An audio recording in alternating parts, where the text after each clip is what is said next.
Thanks for joining us for today's episode of The Capitalist Investor. I am Mark Tepper, joined by Derek Gabrielson.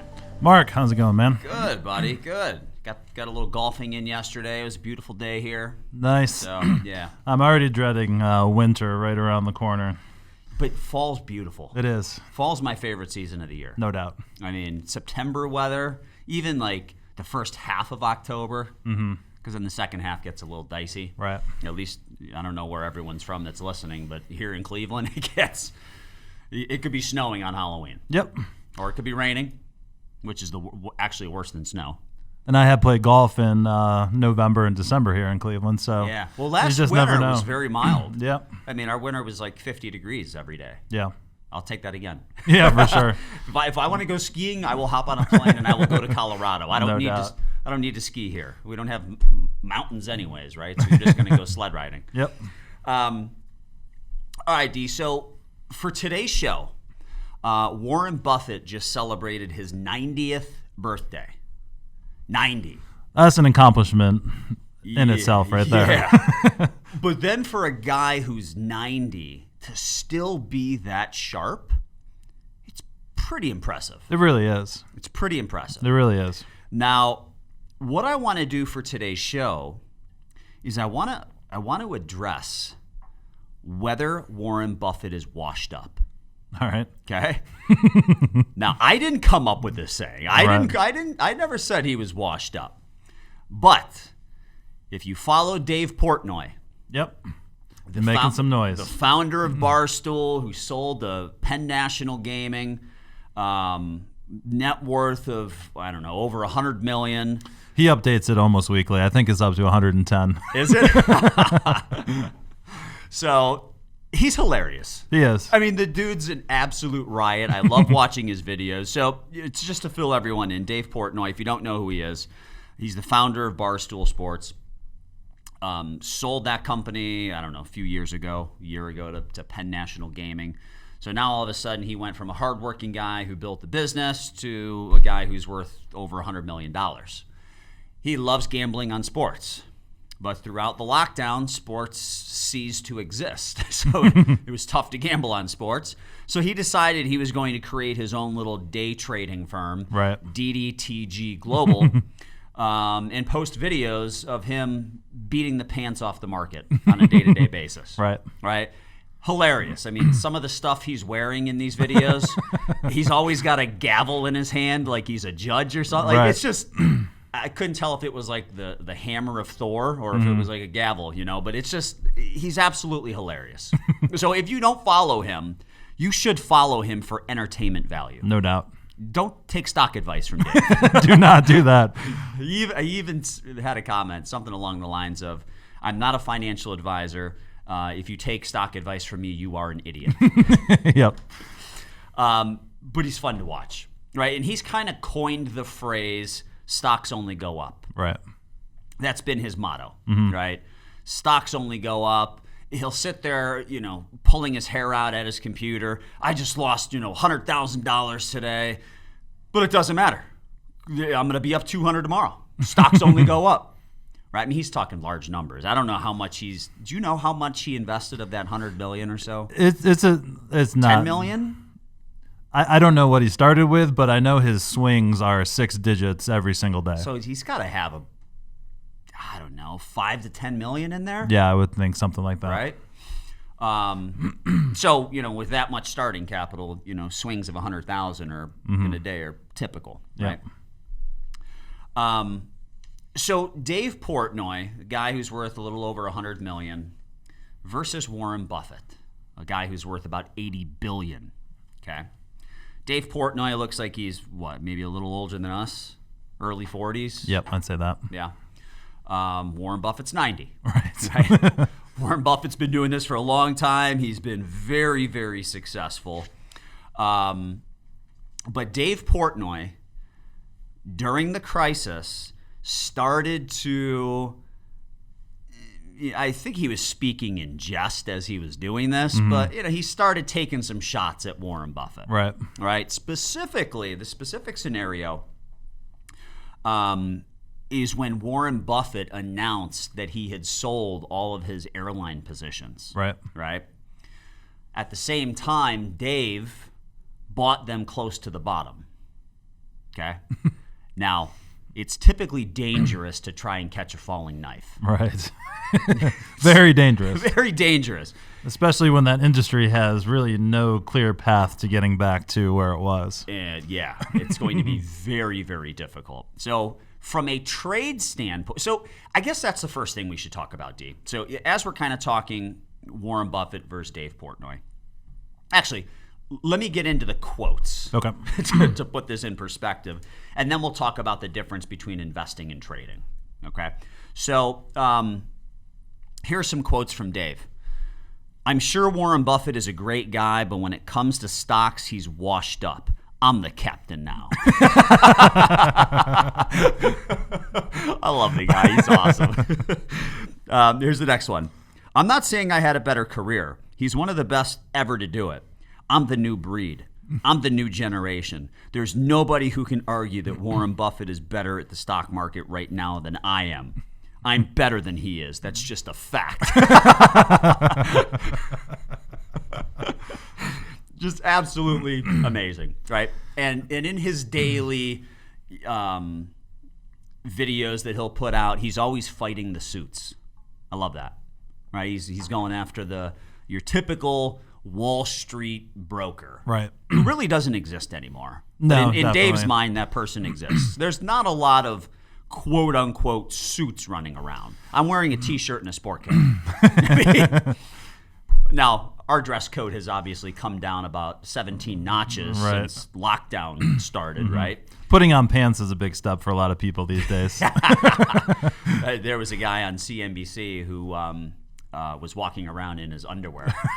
And when he was live on camera, he was talking to Becky Quick. Becky asked him at the end, she goes, "Hey, Jim, do you know that even when you're not on TV, your camera's live?" And the control room wanted me to compliment you on your underwear. So it is happening. All right. So look, I would assume Dave Portnoy is a freaking marketing genius. A genius, right?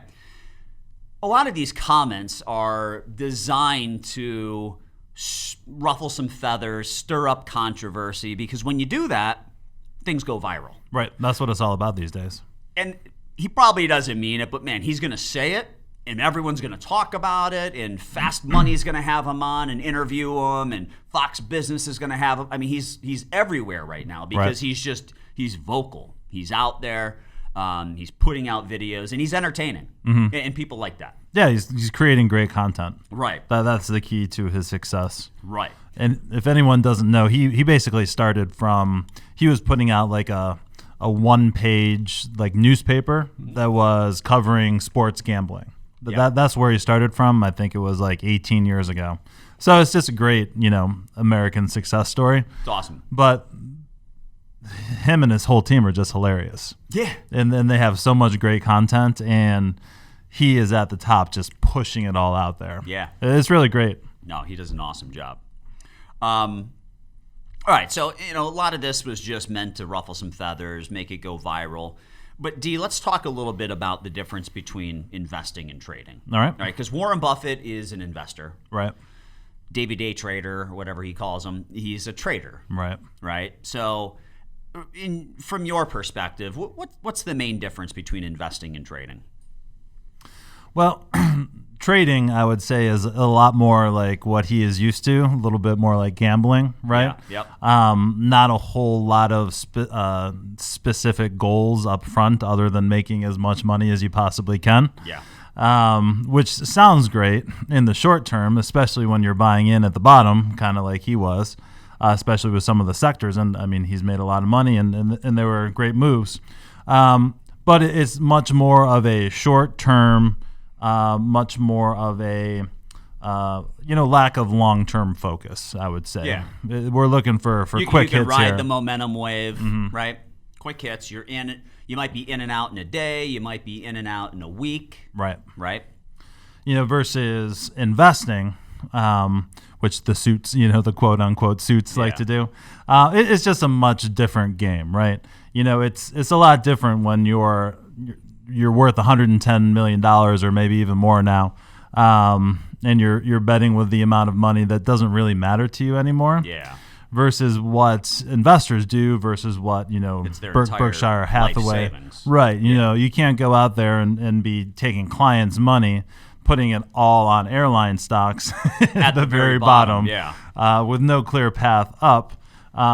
It's a great move if it works, but it's not really something that you can do with people's life savings. So I want to chime in because I've got an idea where you're going with this, and I think it's really about risk management. Mm-hmm.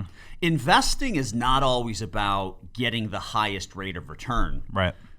You want to get the best return per unit of risk that you're willing to take. Exactly right. So when Warren Buffett bailed on the airlines, let's use Delta as an example because Delta is my favorite airline. Before the crisis hit, I think they hit like $62. Mm-hmm. They dropped to a low of around 20 at the depths of the crisis, and they've since rebounded to about $30. All right, so they were $62. Let's assume Warren bailed on them at 30. Mm-hmm. Okay, he cashed out at 30, and then so Warren went from 60 to 30. Right, he technically lost 50% of his market cap in airlines. Whereas Davey Boy, he gets in at 20, rides that thing up to 30, and he's giving himself attaboys because he's up 50% right. on it, right? Well, first of all, everyone's up 50% since the bottom. Everyone. That's a great point. The S&P 500 is up 50% from the bottom, okay? I'm not giving myself an attaboy every day, right? Right. So let's put this in context. The dude Dave Portnoy started this at the very bottom of the market, right? So it's really easy when things are going up. It's a lot different when things start to get a little dicey, And how does Warren Buffett's quote go? Only when the tide goes out will you see who's been swimming naked. Right. And it's spot on. Oh, yeah. Right?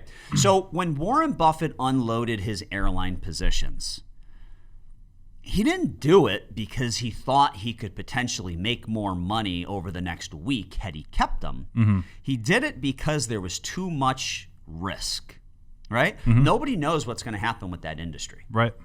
If you look at the TSA traffic numbers, a year ago we were at an average of about 2.2 million travelers per day. Mm-hmm. Now we're at about 700,000. It's incredible. Now, we were down to about 100,000 at the depths of the crisis. And we climbed back up to 700,000, but we have plateaued there. Right. We've been there for like the last 2 months. It's not getting any higher at all. So that's about a third, right? So, airline travel is down almost 70%. Yet using Delta as the example, Delta stock, if it was 60 and now it's 30, it's down only 50%. Right. Right. So all other things equal, if we were just looking at that, we could make the argument that Delta stock should be down 70%. Right. Right? Mm-hmm.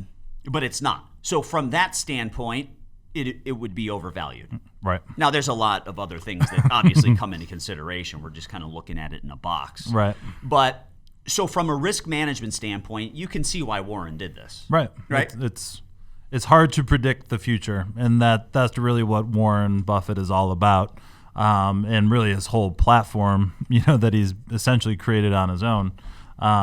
It's just not a good value for his dollar, and that's how he feels about it. So. Yep.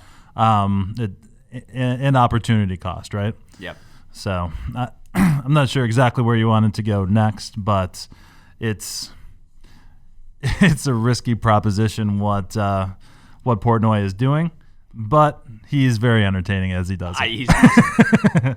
If he loses a bunch of money, he's probably going to be even funnier. So, and not to get too far off of track, but I never really liked him until the beginning of this year. Yeah. And he started to change my mind because he was just so hilarious. I love when people get called out, especially on Twitter, right? And he just does it all the time. So he gets called out, or he calls. He calls people out. Oh yeah, yep. Yeah. So he a lot of people probably, in fact, know him from that viral clip that he had after Dr. Fauci went to testify in front of Congress, and he had a whole diatribe on 15 days to slow the cure versus, or 15 days to slow the curve versus everyone has to stay in their house forever until there's a cure. Yeah. And he just lost it. So yeah. Well, I mean, he's been anti-lockdown, right, without a doubt, right? Mm-hmm. What did he say? I forget what he said, but he was beating up the whole coronavirus COVID-19 thing. Yep. Now it looks like he probably had it a couple weeks ago. Did you see any of those videos? Oh yeah. He did not look good. He couldn't get out of bed. He's like, I probably have corona, but let's be honest, this is like the 10th time I've already had it, and I beat it every time. It's nothing, right? He's funny. So if you don't follow the guy, you got to follow him and carve out 5 minutes of your day every day to watch his latest videos. And last thing on him, basically, if you ever are on Twitter, the financial section of Twitter, everyone on Twitter basically knows everything about the future, right? Yeah. If you didn't buy this stock, you are clearly an idiot, right? They've never been wrong in hindsight. And he just blasted financial Twitter. Good. They call it FinTwit. It's like, he said, it's very shocking to me that everyone who's making comments right now isn't living on their own island, because they obviously know everything before it happens. Yeah. So they only talk about their winners. Exactly right. Exactly. Yeah, they nailed one stock. Right. Back to the airlines, right? So we're at airline traffic is down about 70% from its peak. From where I shouldn't say its peak, from where it averaged a year ago. I mean, it was consistently 2.2 million. Business travel is dead. Mm-hmm. That's not coming back anytime soon. No. And if it does come back, it's going to come back 20%. Right? Because we're all using Zoom. Right. This lockdown forced everyone to embrace Zoom. Right. You had to do it. So now that people are used to running meetings on Zoom, why are you going to hop on a plane and go across the country? I'm not saying it won't happen. It still will happen. If you want to close a big deal, you want to shake hands, like, I get it. It'll still happen. But for any situation where it's not a must, I think those are going to be run via Zoom. Mm-hmm. All right. For sure. So do we get back to 2.2 million? Not for a long time, right? We're ways away from that, right? Regional travel, I think that's dead, right? We're in Cleveland. Mm-hmm. We can drive to Chicago in like 4.5 hours. Right. I've always flown to Chicago because it's an hour flight, right? But then you start to do the math, right? And it's like, all right, well, my round trip commute to Cleveland Airport and from O'Hare to my hotel, that's over an hour. Right. I'm going to be sitting in airports for an hour. I'm probably going to be sitting on the runway for an hour, right? And then there's an hour flight. Right. So if I don't get delayed, and you always get delayed. Especially to Chicago. Yeah. If I don't get delayed, it's 4 hours versus 4.5. And when I drive myself, I know I'm going to be there in 4.5 hours. That's the thing. There is no variable. Right. I know I'm going to be there. Am I going to be in Chicago in 4 hours if I fly? It could be 8. I've been stuck at O'Hare for hours and hours and hours. Mm-hmm. It happens. I mean, it's windy there, and as soon as the winds pick up, right? I mean, it happens all the time. Same thing flying in and out of the New York area, right? There's just so much air traffic. Well, probably not anymore. I'm going out there tomorrow, so I'll let you know how it goes. You flying out there? Yeah. I'm sure I'm going to have to do about 100 COVID tests before I get to where I need to be. I think I got to do one in New Jersey and then New York, so it's going to be a pain in the butt. But I would assume that air traffic is probably not as bad as it used to be. Now, I said as far as like the people going through the TSA line, that's down, but you know, some of these some of these airlines are flying planes at 50% capacity, right? All right.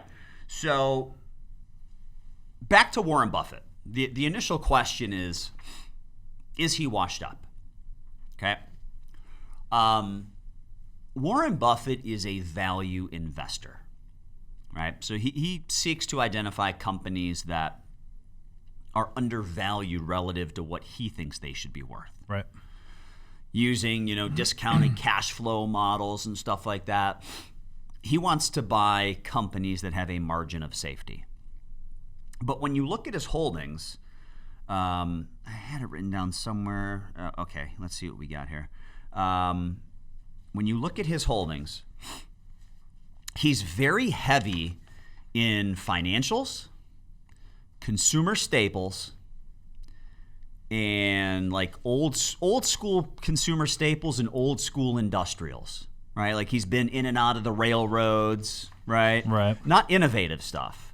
He owns Kraft Heinz for their, macaroni and cheese and ketchup, right? I mean, Coca-Cola, right? I mean, they haven't done anything innovative in years, right? I know that because I refuse to sell a small position I have. Yeah. of Coke. Just stays in the IRA. Nice. So when you look at his holdings, so Warren Buffett has always been the kind of investor where he wants to understand the business. Okay? Mm-hmm. He understands ketchup, macaroni and cheese.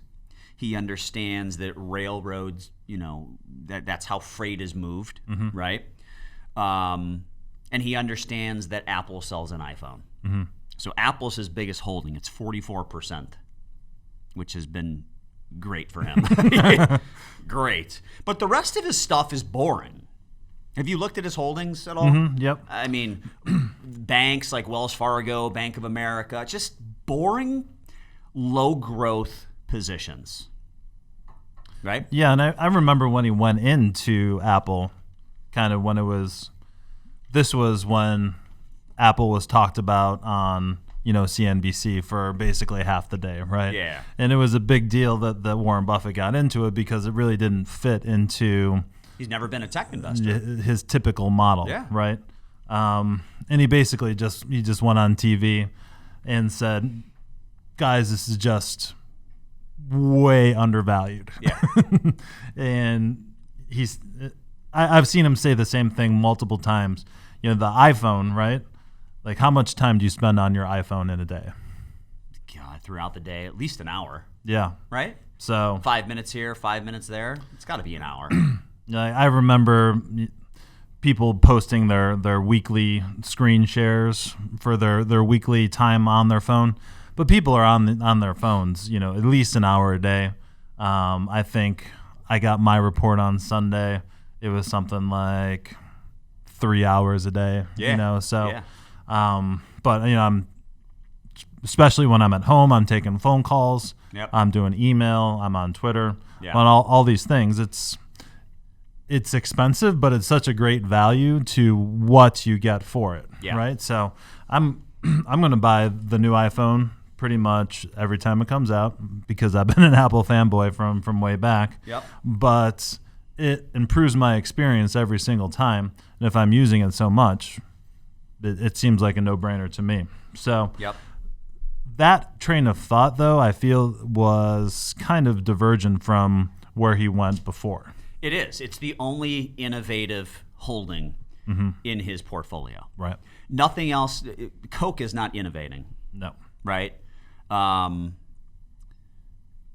Kraft macaroni and cheese still tastes the same. It's still got the powdered cheese, right? I mean, which, by the way, my son loves it. He'll only eat Kraft macaroni and cheese. I don't understand. Like, if I'm going to eat macaroni and cheese, I'd rather have like homemade stuff with real cheese. Oh, yeah.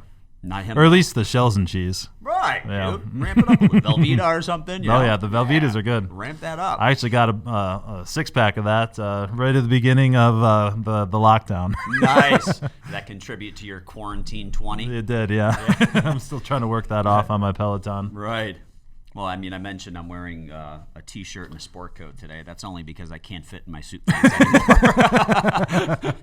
I gotta go to the tailor and let those bad boys out an inch, All right. So let's kind of wrap up here. Maybe spend another 5 minutes or so talking about value investing, D, Okay. versus growth investing.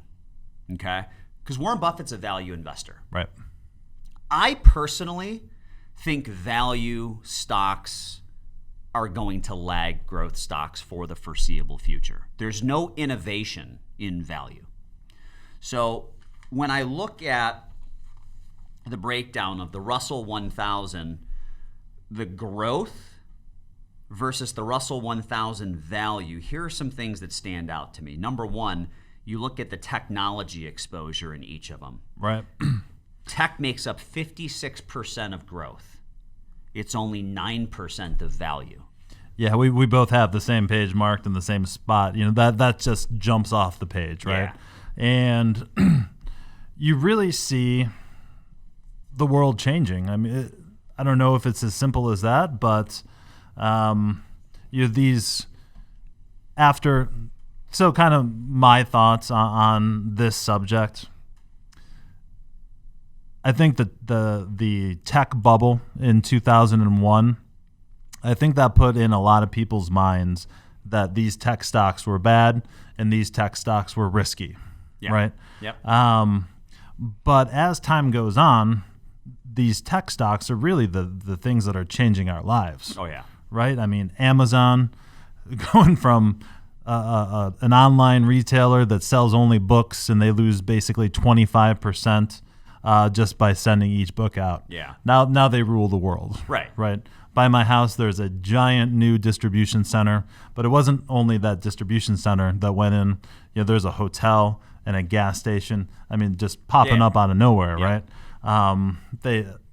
What was it, the Richmond Mall or whatever they took over? I mean, they are just filling warehouse space as fast as they can. Yep.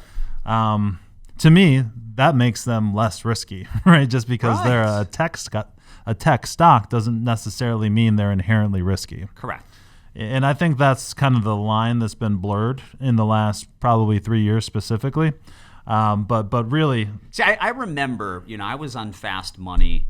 I think like the spring or summer of 2019, talking about how much I loved Salesforce. Right. And my position was all recurring revenue. It's the last expense any business would cut in a recession, and I almost got run off the desk. Really? Yeah. They just thought it was overvalued, high multiple, and look at it now. I mean, it's probably up 100% since then, right? The game has changed, right? Yeah. Like these new tech companies, they generate high margin revenues. They also generate recurring revenues. I mean, to have a subscription-based revenue come through every single month where someone's either contractually obligated to continue to pay you, or the switching costs for them to cut Salesforce and move to a different CRM platform would just kill them, right? Yeah, it's a pain in the butt. It's such a monumental task for a business to do. It's hard to even describe. Yeah. It would take months and months and thousands and thousands of dollars a month just to get back up to speed. Right.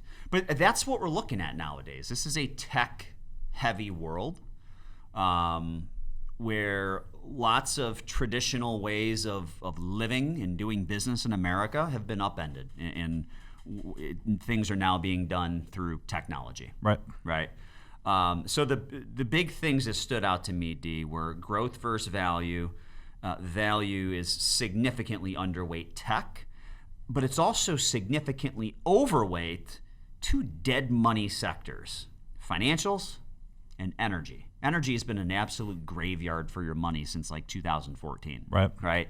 And I occasionally have people reach out to me. Hey man, you think it's a good time to buy some energy? And my take is, if you're looking for a dividend, that's fine. But I don't think it's a good sector to plop a bunch of money into. It's become irrelevant. It used to be like a 15% weighting in the S&P, and it's like 3% now. Right. It's just become irrelevant. And then you look at a company like Tesla, who's basically out to prove that we don't need energy companies anymore. Right? We don't need oil companies, I should say.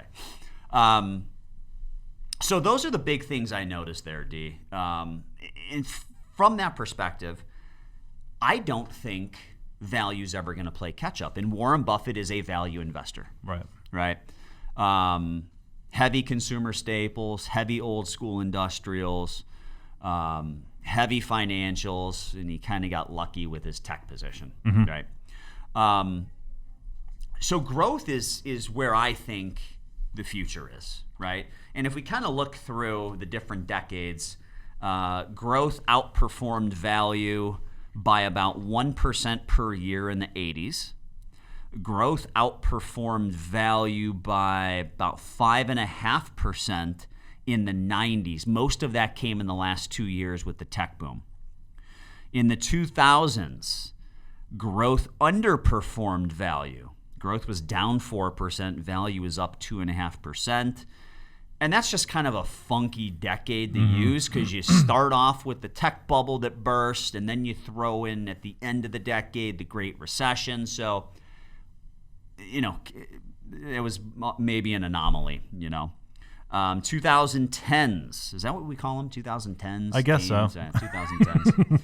2010s, growth outperformed by 3.5%. And so far, your growth is outperforming by 40%. Big deal there, right? And it makes sense. I mean, the growth index is tech heavy. I mean, I think Zoom's at like $450 a share. Yeah, it's insane. Did I see that right today? Yeah.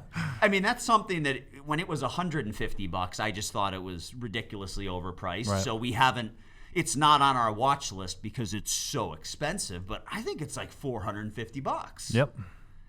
That's amazing. It's unbelievable. It really is. And Microsoft, with their Teams app, they probably have a better program. And they already have the large install base because everyone has Microsoft. Right. But Microsoft has done well this year. Just it's not up hundreds and hundreds of percent. Yeah, I was actually just talking with someone about that today. I think Microsoft Teams is actually better.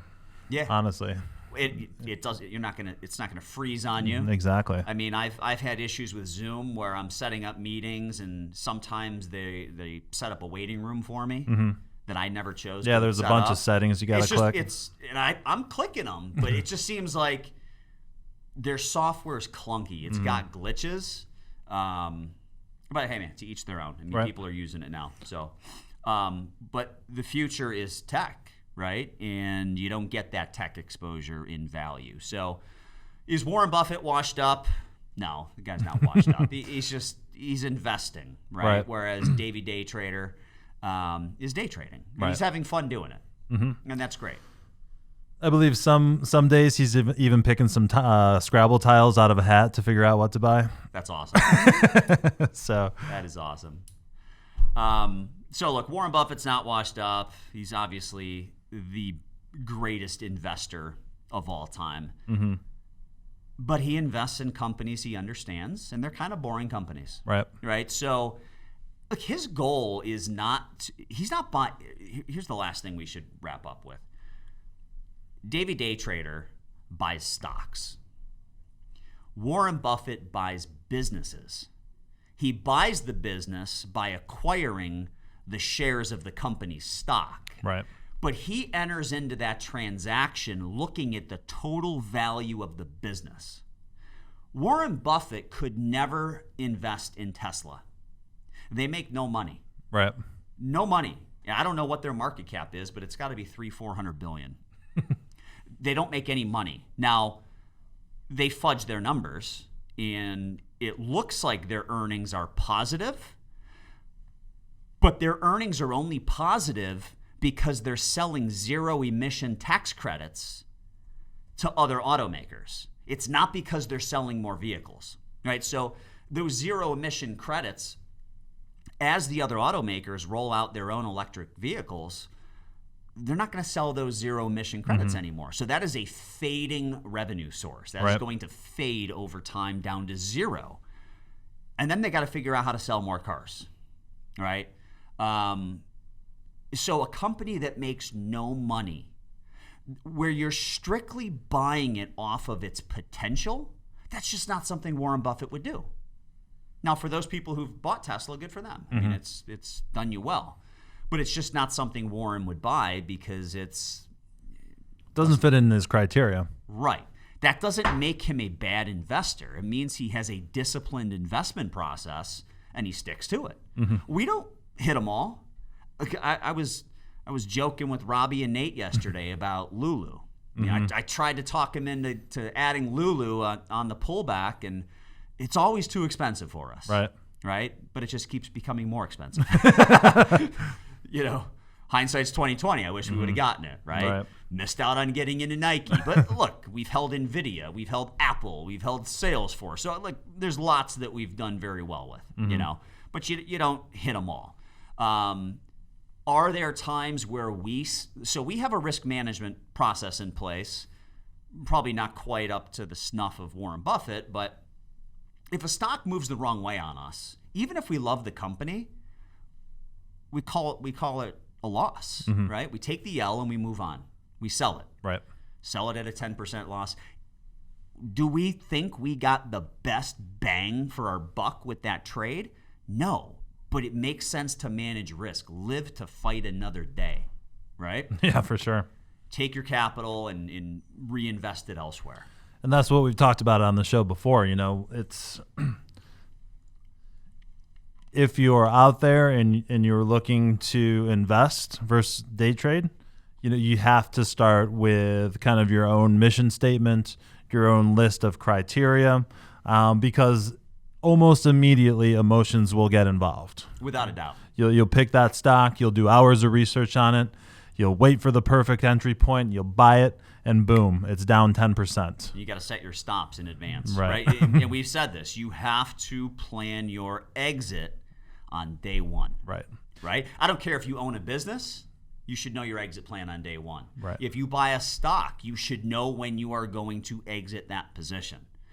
If it doubles, don't you think you should trim and play with the house's money? Yeah, for sure. That's just smart investing. It doesn't mean you're stupid. You didn't leave money on the table. You're managing risk, and managing risk is always smart. Super important. And as we're pulling out of this crazy time, hopefully, it's very important to get your focus back on that and manage the risk and make sure you're getting a good risk-adjusted return. That's what it's all about. So, D, final question to you, and we're wrapping up here.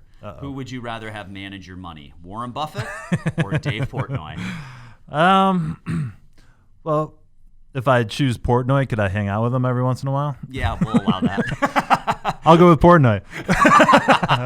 No, obviously Warren Buffett's the answer there. Yeah, I mean, it's his position. He's smart. His positions are boring. But you know what? He sleeps well at night. Yep. Right? And that's definitely something that our clients appreciate, is sleeping well at night. For sure. Right. All right, everyone. Thanks for joining us today for this week's episode of The Capitalist Investor.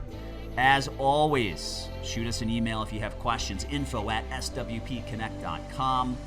Also, check out the show notes. There should be a YouTube link in there, and you can check out some other stuff from us as well. Shoot Derek a message, shoot me a message, ask any questions you might have. Thanks, and we'll see you next week.